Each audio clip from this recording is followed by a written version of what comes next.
반갑습니다, 여러분. 2018년 5월 6일입니다. 5월입니다. 아, 5월. 5월이에요, 벌써. 잘 지내셨죠? 지난주에 갑자기 많이 더워졌습니다. 그래서 제가 운전을 하고 이렇게 지나가면요, 이 유콘 그 호수 근처 있지 않습니까? 날이 더우면 애들이 다 거기 나와서 이러고 누워있어요. 86도까지 올라갔으니까요. 버스 안에는 뭐 온도를 재보지는 않습니다. 온도계도 없고. 그런데 덥기는 꽤 더워요, 버스 안이. 아이들 내릴 때 보면 다 볼이 이렇게 볼그지하고 내리는 거 더워서. 다음 주에는 다시 70도 정도로 내려간답니다. 그러니까 아마 그 일상적이고 평상적인 봄 날씨가 되리라고 생각하고요. 그러니까 뭐 이렇게 더운 것 때문에 걱정은 안 해도 될 것 같습니다. 여러분들은 더울 때 어떻게 하세요? 뭐 물 많이 마시고, 그렇죠? 너무 더우면 에어컨도 틀고, 가능하면 직사광선 피하고, 무리한 운동을 삼가고, 뭐 이렇게 하지 않습니까? 일반적인 얘기들이죠. 누구나 다 아는 이야기예요. 그런데 왜 이런 이야기를 하는가 하면요, 사실은 우리가 별반 날씨에 대해서 할 게 없기 때문에 그래요. 그렇지 않습니까? 날 더워지는데 우리가 할 수 있는 게 뭐가 있어요? 하늘을 향해서 안 돼! 더워지지 마! 그런다고 날씨가 바뀔 것도 아니고 말이죠. 그러니까 우리는 그냥 우리가 할 수 있는 만큼 더운 날에 대비하는 행동을 하는 겁니다. 날씨뿐인가요? 꼭 그런 건 아닌 것 같아요. 우리 삶에서도 마찬가지라고 생각합니다. 다시 말해서 우리가 할 수 있는 범위, 이 능력의 범위라고 하는 것이 있다는 거죠. 그리고 그 범위 안에서 우리는 행동을 합니다. 만약 우리가 할 수 있는 능력의 범위를 넘어선다라고 하면 그때는 우리가 할 수 있는 게 없죠. 하지만 많은 사람들이요, 자신들이 할 수 있는 한계를 알지 못해요. 아니, 알 겁니다. 그런데 인정하려 하지를 않아요. 그러다 보니까 무조건 내가 다 할 수 있다! 이런 겁니다. 내가 이거 다 할 수 있다! 라고 덤벼듭니다.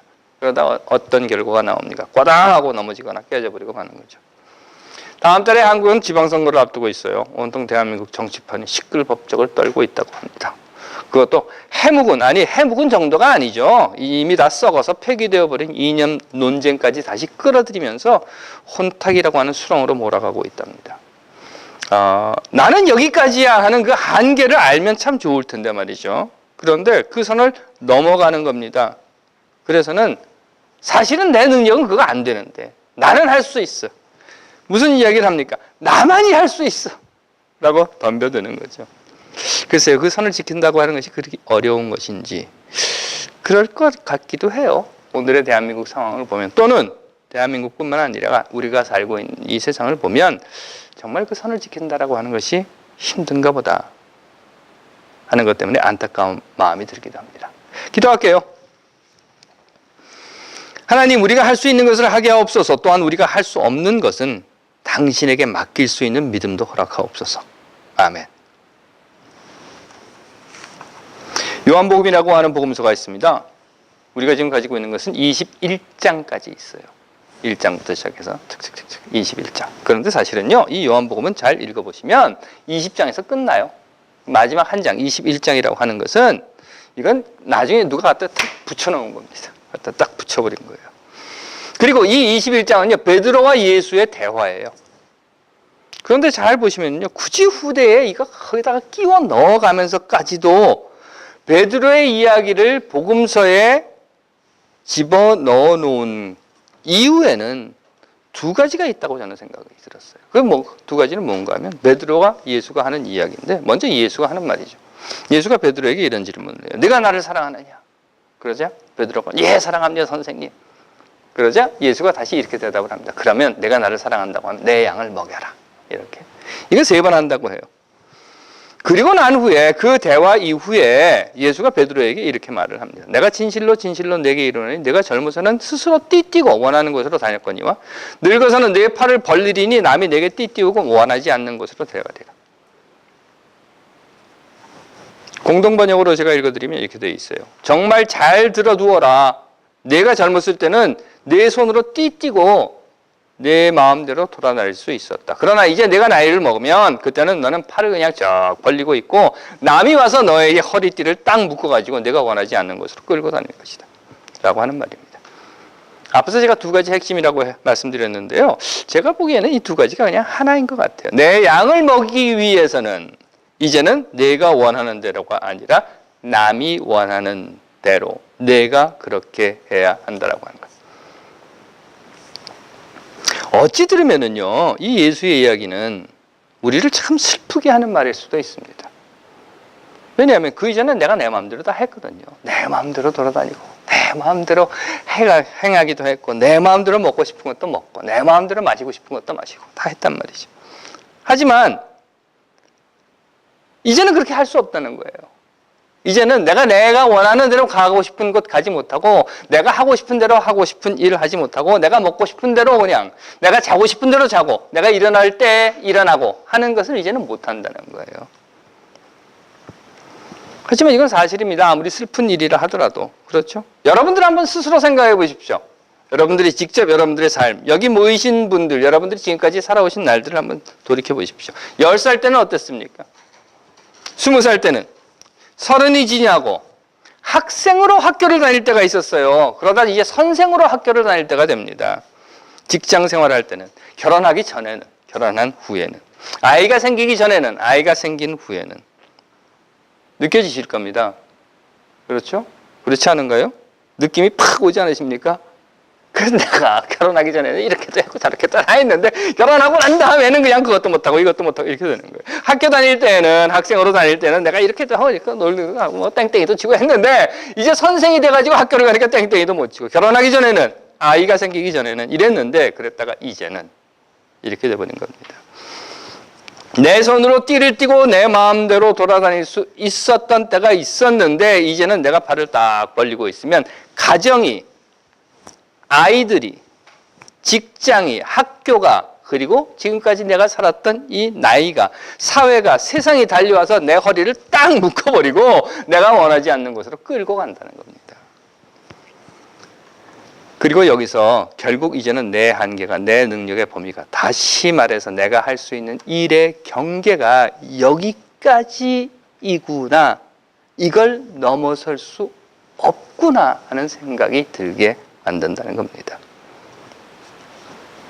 그렇다면 말이죠, 굳이 있는 복음서 뒤에다가 21장 한 장 쫙 갖다 붙여 넣으면서까지도 그 앞에서 끝났으면 되잖아요.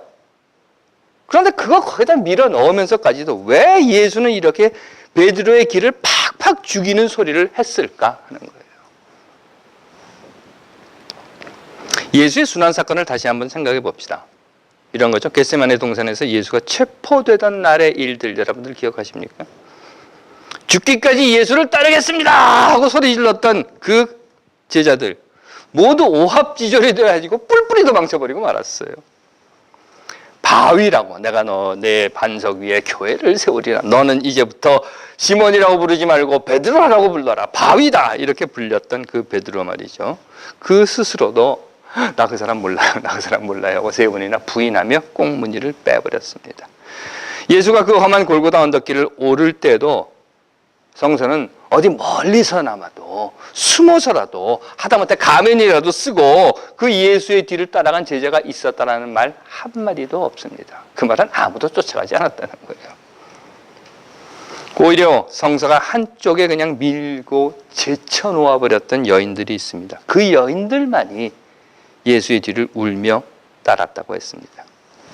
또 골고다 길에서 지쳐 쓰러져서 예수가 십자가에 치였을 때에 그 십자가를 대신 지고 올라간 사람도 예수의 제자가 아니었습니다. 어쩌다가 정말 시골에서 뭣도 모르고 올라오다 걸린 구레네 사람 시몬이 그 십자가 대신 지고 올라갔고 제자들은 콧배기도 보이지 않았습니다.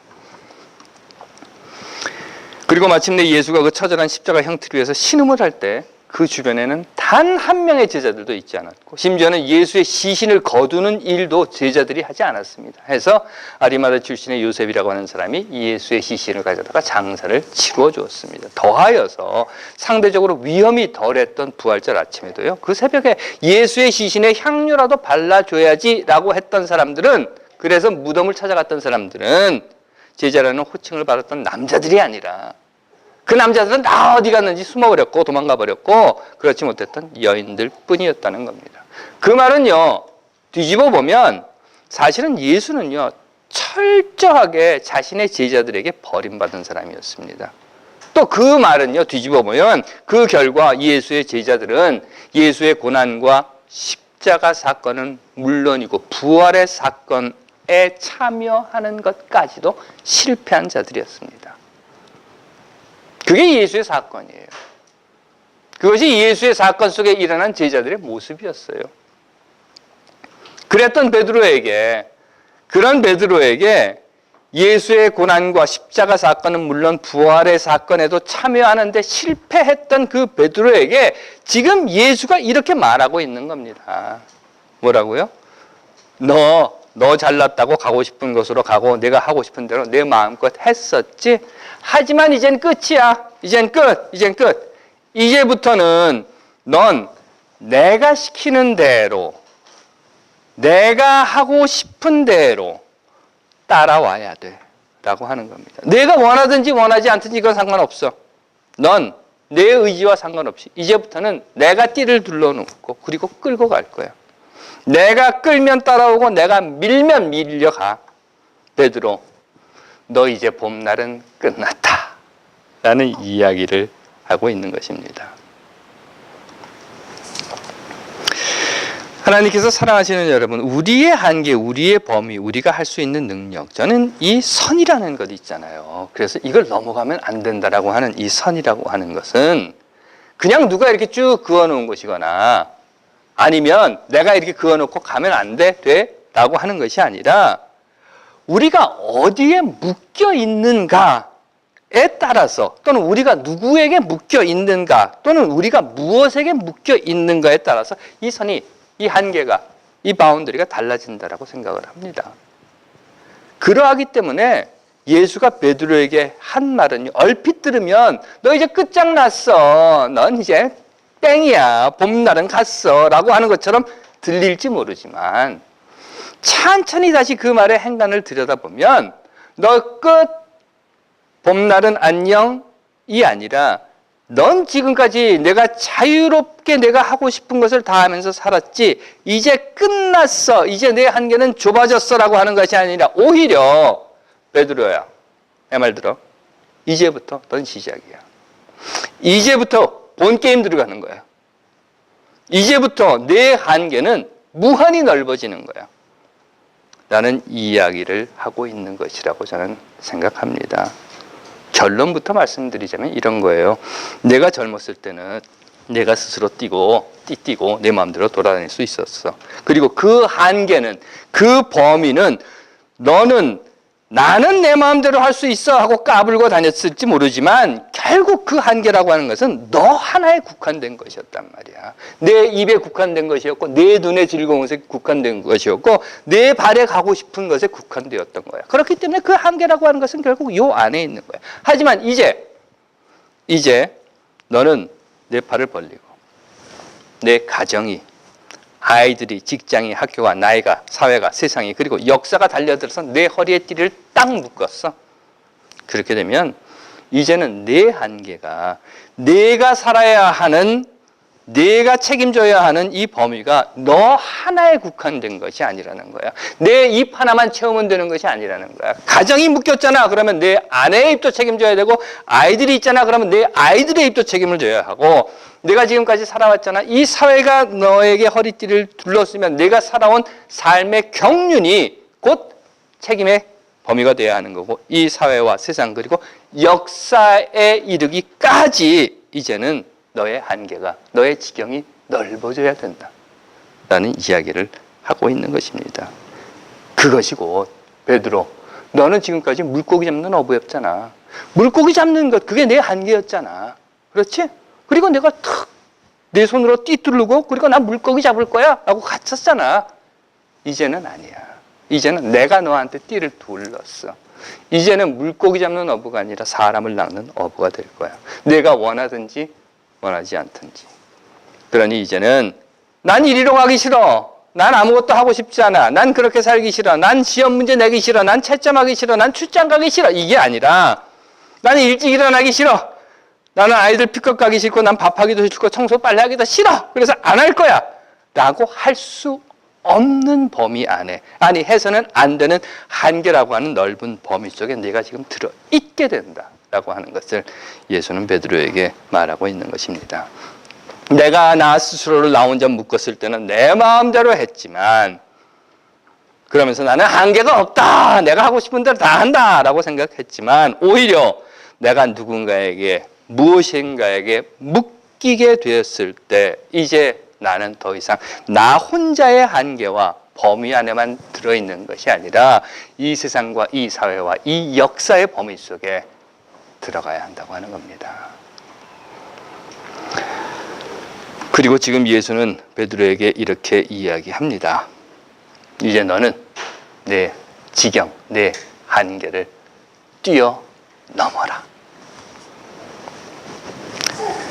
그런데 문제가 있죠, 여러분. 여러분들 다 아실 거예요. 그것은 사실은 나는 나 하나에만 묶여 있어요. 내 입 하나만 생각을 합니다. 내 눈 좋은 것만 생각을 하고 있어요. 그러면서 행동은 마치 내가 온 우주를 다스릴 수 있다고 하는 것처럼 행동을 하는 겁니다. 그게 문제인 거죠. 나는 내 밥줄에만 묶여 있어요. 내 지위나 또는 내 어떤 권력에만 묶여 있습니다. 그러면서 마치 내가 민족의 역사를 책임진 것처럼 행동을 한다는 겁니다. 나는 당리당략에만 묶여 있어요. 그러면서 마치 대한민국의 자유민주주의 수호를 내가 다 한다라고 한다는 겁니다. 그게 문제라는 거죠. 그러다 보니까 언제든 내 이익이 최우선이 되는 것이고 내 이익에 맞지 않으면 민족의 평화와 통일 이런 것들은 그저 종북몰이 빨갱이 소리로 짓밟고 내버리게 된다는 겁니다. 마치 홍준표나 단식투쟁, 단식투쟁이라고 안 하죠. 요즘은 단식투정 부리는 김성태나 자한당 떨거지들처럼 그렇게 한다는 겁니다. 하나님께서 사랑하시는 여러분, 저는 오늘 이 이야기에 앞서서 많은 사람들이 자신이 할 수 있는 한계를 알지 못한다고 했습니다. 아니, 인정하지 않으려고 한다는 말씀을 드렸습니다. 그러다 보니까 이건 내가 할 수 있는 일이야. 아니, 이건 나만 할 수 있는 일이야. 너도 나도 다 같이 내가 서울시장을 해야 돼. 내가 경기지사를 해야 해. 하고 나온다는 겁니다. 무조건 내가 다 할 수 있다. 내가 다 해야 한다. 하고 덤벼든다는 겁니다. 하지만 멈춰야 할 자리를 모를 때 그들은 결국 넘어지고 깨지고 사달이 납니다. 다시 말씀드려서 우리는 우리가 할 수 있는 범위, 능력의 범위를 알아야 합니다. 하지만 이제 여러분들께 다시 말씀드립니다. 그것은 우리의 한계가 어디까지인지를 알기 전에 말이죠. 내가 할 수 있는 능력은 여기까지야. 내가 할 수 있는 능력은 여기까지야. 내가 갈 수 있는 곳은 저기까지야. 라고 하는 것을 알기 전에 내가 지금 누구에게, 무엇에게, 어떤 것에게 묶여 있는가 하는 것을 먼저 찾아야 한다고 하는 겁니다. 내가 내 가정에 묶여 있습니까? 내 아이에게 묶여 있습니까? 그러면 내 한계는 그만큼 더 넓어져야 되는 거예요. 내가 직장에 묶여 있습니까? 그러면 직장이라고 하는 한계만큼 또 넓어져야 되는 겁니다. 내가 이 사회에 묶여 있습니까? 하면 이 사회라고 하는 한계까지 우리의 발이 더 나가야 하는 것이고, 내가 이 역사라고 하는 것에 묶여 있습니까? 그러면 우리가 오늘 이 순간이 아니라 내일을 어떻게 살 것인가에 우리 스스로의 한계를 넓혀 놔야 한다는 것입니다. 무엇이 우리를 띄웠는가를 먼저 알게 될 때 우리가 해야 할 일, 우리가 책임지고 행해야 할 한계가 우리 눈앞에 보이게 된다는 겁니다. 하나님께서 사랑하시는 여러분, 우리는 한계를 가지고 삽니다. 맞습니다. 우리 모두는 다 한계를 가지고 살아요. 해서 더운 날에 덥지 마라고 이야기할 수 없고 그 더운 날에 우리가 할 수 있는 만큼의 행동을 하면서 사는 것이 정해진 이치입니다. 그러나 그 한계를 내가 스스로 두르고 정해버린다라고 하면, 그래서 세상도 사회도 역사도 다 내팽개쳐버리고 나 혼자 띠두르고 나 혼자 할렐루야, 나 혼자 재밌어, 나 혼자 잘 먹고 잘 살 거야 라고 해버린다고 하면 결코 우리는 하나님을 믿는다라고 하는 것 떠나서 이 역사 속에 살고 있는 한 개인으로서 이 사회를 위해 우리가 무엇을 해야 하는가 하는 책임을 다하지 못하는 자들이 되고 말 것이라는 겁니다. 그러므로 세상과 사회, 역사가 내게 묶어준 그 띠, 오늘 우리를 묶고 있는 띠, 그것이 무엇인지 먼저 우리가 생각해 봐야 할 것입니다. 그리고 저는 여러분들께 이렇게 말씀드립니다. 여러분들 한 분 한 분 한 분이 여러분들의 가정이든 직장이든 어디에서든지 여러분들이 살고 있는 그 삶의 자리에서 무언가에 띠 묶여 있겠지만 그것을 훌쩍 뛰어넘어서 우리 모두를 띠 묶고 있는 것은 오늘 2018년 이 역사의 현실 속에서 이 민족의 평화와 통일이라고 하는 거예요. 그것에 여러분들은 띠 묶여 있다고 하는 것, 아니 띠 묶여 있어야 한다고 하는 것, 그 말씀을 드리고자 합니다. 바로 봅시다. 그리고 바로 행동합시다. 하나님께서 우리 이 민족의, 그리고 우리 이 민족의 한 사람 한 사람의 그 한계와 지경을 평화와 통일로 넓혀주시리라 믿습니다. 기도하겠습니다. 하나님, 오늘 우리를 묶어주신 띠로 오늘 우리가 해야 하는 일의 한계를 넓혀주시고 그 안에서 우리가 해야 할 일들을 다 할 수 있게 하옵소서. 아멘.